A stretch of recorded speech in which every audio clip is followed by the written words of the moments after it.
Assalamualaikum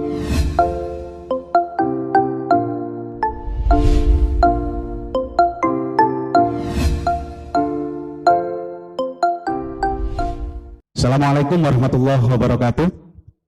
Selamat pagi anak-anak semua yang saya cintai, saya banggakan. Pada kesempatan ini kita bertemu lagi meskipun jarak jauh.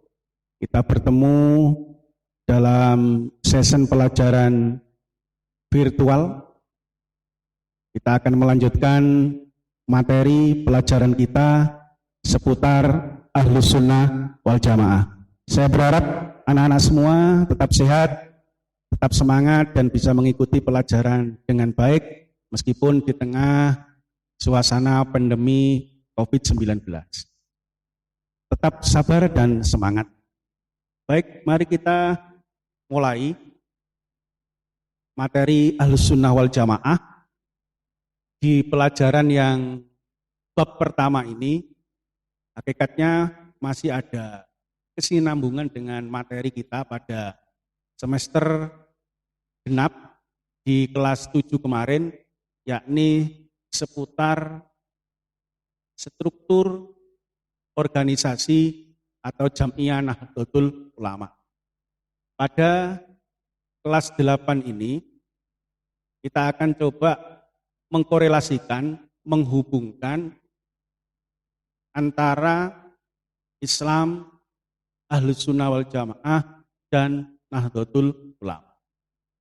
Karena sampai hari ini sering kita ini bingung, belum bisa membedakan apa itu Islam, apa itu Ahlus Sunnah wal Jamaah, dan apa itu Nahdlatul Ulama. Bahkan kadang-kadang kita salah kaprah. Mohon maaf, contoh ada guyonan, orang Madura itu kalau ditanya agamamu apa, dia menjawab agamanya adalah NU.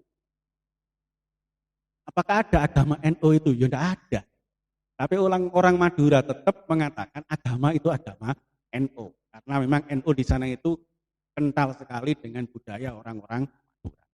Oleh karena itu, biar tidak salah kaprah, biar kita tidak ikut-ikutan salah dalam memahami tiga istilah ini, maka untuk pertemuan pertama di kelas 8 ini kita coba urai perbedaan antara Islam, Aswaja, dan NU serta hubungannya. Yang pertama, Islam. Islam itu kata kuncinya kita membedakannya adalah Islam itu akidah. Akidah itu keyakinan. Karena Islam itu akidah dan keyakinan, maka Islam itu hal yang pokok. Hal yang pokok dan paten tidak bisa diubah-ubah mulai dengan zamannya Rasulullah, Nabi Muhammad sampai dengan sekarang. Dan Islam itu satu, wahid dan satu, enggak ada beda-bedanya. Islam yang ada adalah Islam yang dibawa oleh Nabi Muhammad. Cuma kenyataan yang ada, begitu Islam yang dibawa Nabi Muhammad itu perjuangannya diteruskan oleh Khulafaur Rasyidin, Sayyidina Abu Bakar, Sayyidina Umar, Sayyidina Utsman, dan Sayyidina Ali. Maka periode akhir dari Khulafaur Rasyidin ini sudah mulai ada cara pemahaman yang berbeda dalam memahami Islam. Islamnya satu, tapi cara pemahamannya beda.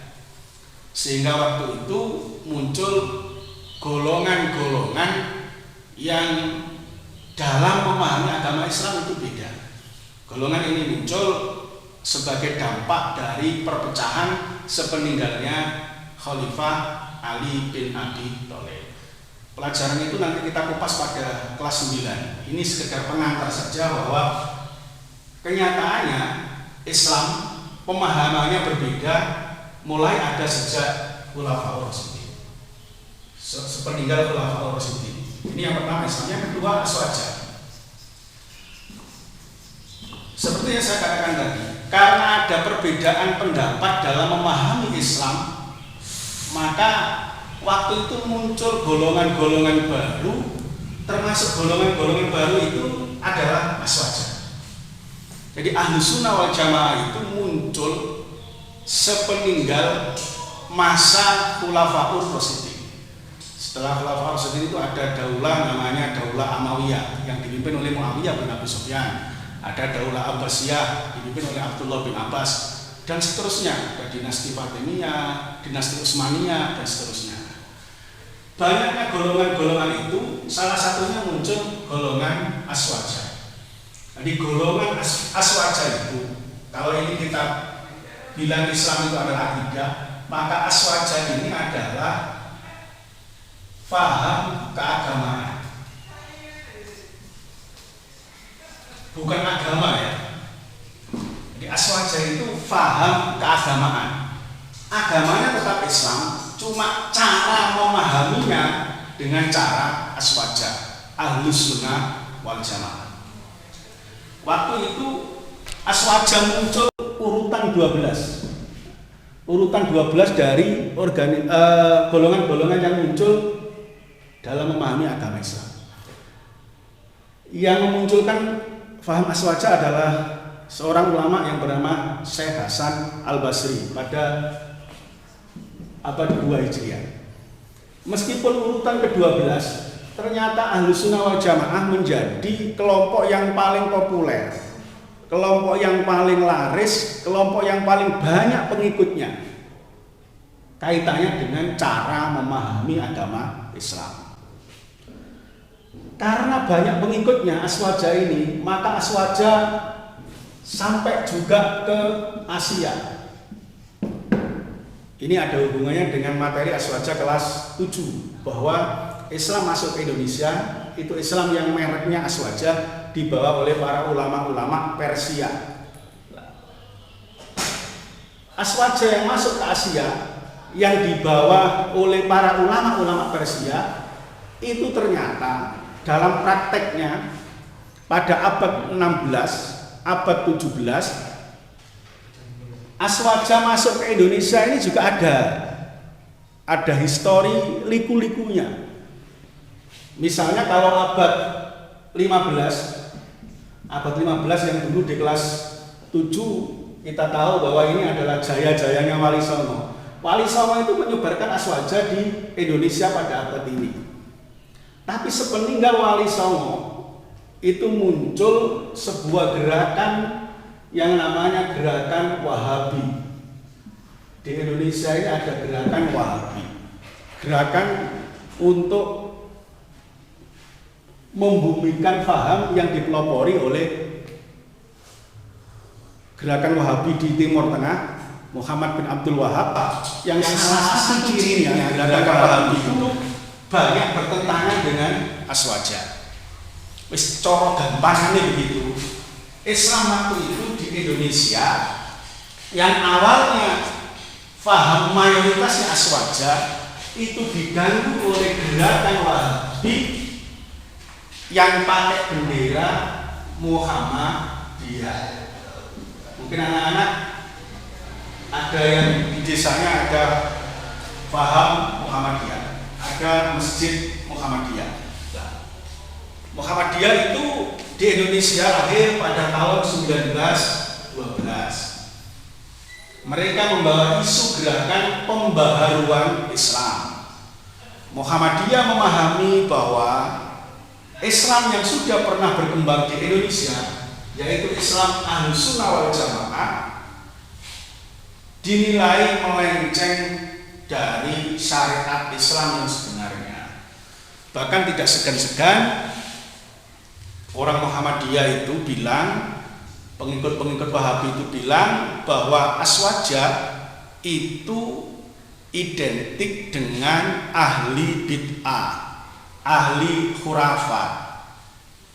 Nah, puncak-puncaknya kritik mereka kepada orang-orang Islam aswaja di Indonesia waktu itu adalah segala budaya-budaya yang pernah ada, misalnya selamatan, sholawatan, kirim doa, ziarah kubur, dan lain-lain itu dianggap bid'ah, dilarang, yang melakukannya dikejar-kejar, dikecam. Bahkan yang paling merugikan adalah orang Islam dilarang berkunjung ke Mekah untuk melaksanakan rangkaian ibadah haji karena itu bertentangan dengan paham Wahabi. Sehingga untuk mensikapi ini, ulama-ulama pondok pesantren yang berhaluan Ahlussunnah wal Jamaah merasa perlu untuk menyelamatkan Ahlussunnah wal Jamaah agar tetap eksis di Indonesia, agar tetap berkembang di Indonesia. Salah satu caranya, ringkas ceritanya, salah satu caranya untuk menyelamatkan Aswaja, maka kiai-kiai itu mendirikan NU. Layaknya Muhammadiyah yang ingin mengembangkan Wahabi waktu itu. NU ingin mengembangkan Aswaja dalam rangka melawan gerakan itu, menyelamatkan faham keagamaan Aswaja, menyelamatkan budaya-budaya keislaman yang sudah merakyat di orang-orang Islam yang ada di Indonesia. Sehingga NU itu lahir sebagai sebuah jamiah atau organisasi keagamaan.